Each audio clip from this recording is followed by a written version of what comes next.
But oh, what a beautiful illusion it is. The idea that vengeance is some cure-all, some balm for the soul's anguish. That if enough blood is spilled, enough screams are torn from the throats of those who wronged you, the wounds inside will seal shut, and peace will descend like a sweet, merciful lullaby. But peace was never part of this game, was it?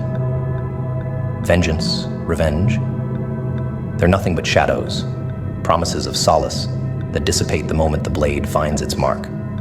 It's a myth, like all the best lies, crafted from a half-truth and dressed in rage. When the knife sinks in, for one breathless second, it almost feels real. A flash of satisfaction, a fleeting spark of control as the world shrinks to a single heartbeat, a single act of retribution. But then what?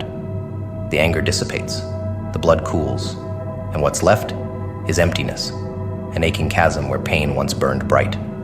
The wound inside isn't healed, no, it's deepened, its edges jagged and raw, screaming louder than before. Revenge is a poison that masks itself as a remedy. It fills the lungs, constricts the chest, whispers that the agony will end if enough bodies fall, if enough flesh is torn, if enough suffering is inflicted. But suffering is a contagion. Once unleashed, it spreads, consuming everything in its path, leaving ruin in its wake. The promise of relief through destruction is a cruel jest, a devil's bargain. The more you give to it, the less of yourself remains. The truth no one speaks aloud is that vengeance isn't about the target. It's about feeding the pain, feeding it until it swells and distorts, twisting the mind, making a beast out of a broken heart, a ravenous beast, devouring every shred of decency, of compassion, until all that's left is hatred, pure and burning, an endless fire that scalds the hand that holds it. And by the time the beast is sated, the chains of the past are still there, binding tighter, the weight of loss heavier than ever. Because vengeance isn't a blade pointed outward. It's a vice that tightens inward, squeezing until something snaps, until something breaks. Every scream ripped from another's throat only magnifies the echo of your own. Each tear you force from someone's eyes is a drop in a well that never fills. That's the real joke. Vengeance doesn't satisfy. It's an appetite that only grows, an insatiable hunger that feasts on suffering, but never knows contentment. The blood you spill, the bones you shatter, it's all meaningless. A spectacle, a hollow performance in a theater of rage, where you're both the actor and the audience. Because the thing is, pain is not a ledger. No amount of inflicted harm will ever balance the scales, no matter how many scars you etch into flesh, no matter how many lives you ruin. The ledger will never tip in your favor.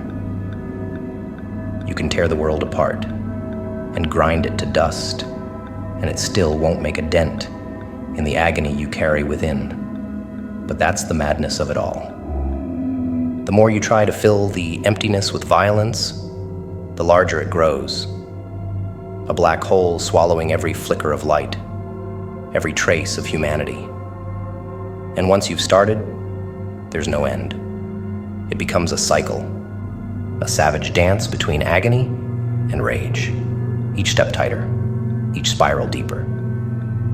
Until one day you look down at your own hands and realize they're drenched in blood, but it's your own. Every slash, every cut, every stab meant for another has carved deeper into your own flesh. The irony? That's the final punchline. Because in trying to destroy what hurt you, in trying to cast the pain out of yourself, you become the thing you despised. You become pain, a living, breathing wound. And every act of vengeance is a lash upon your own back. Every drop of blood, a stain on what's left of your soul. The more you hurt, the less you are. Until all that's left is the agony, twisting, consuming, until even your name is forgotten in the storm of misery. Somewhere, deep inside, there's a part of you that knows this. It's why the satisfaction is always fleeting. The moment the scream dies, the thrill evaporates. The beast whispers, "More, more," and you obey, even as you drown in the horror of it. Because what else is there? What else can give meaning to all the suffering you've endured? Surely, something must make it worthwhile. Surely all the bloodshed must have a purpose. But it doesn't. It's all for nothing. The screams fade, the corpses rot, and the pain remains, gnawing at your insides, relentless. No blade, no bullet, no scream will ever be enough to drown out that voice. And even if you kill the ones who wronged you, even if you reduce them to nothing but ash and memories, the pain will still be there. It's no longer about them. It's never been about them. The agony is yours alone, a part of you now, woven into the fabric of your very being. And the more you try to tear it out, the deeper it roots itself. It will only make you disappear into it forever.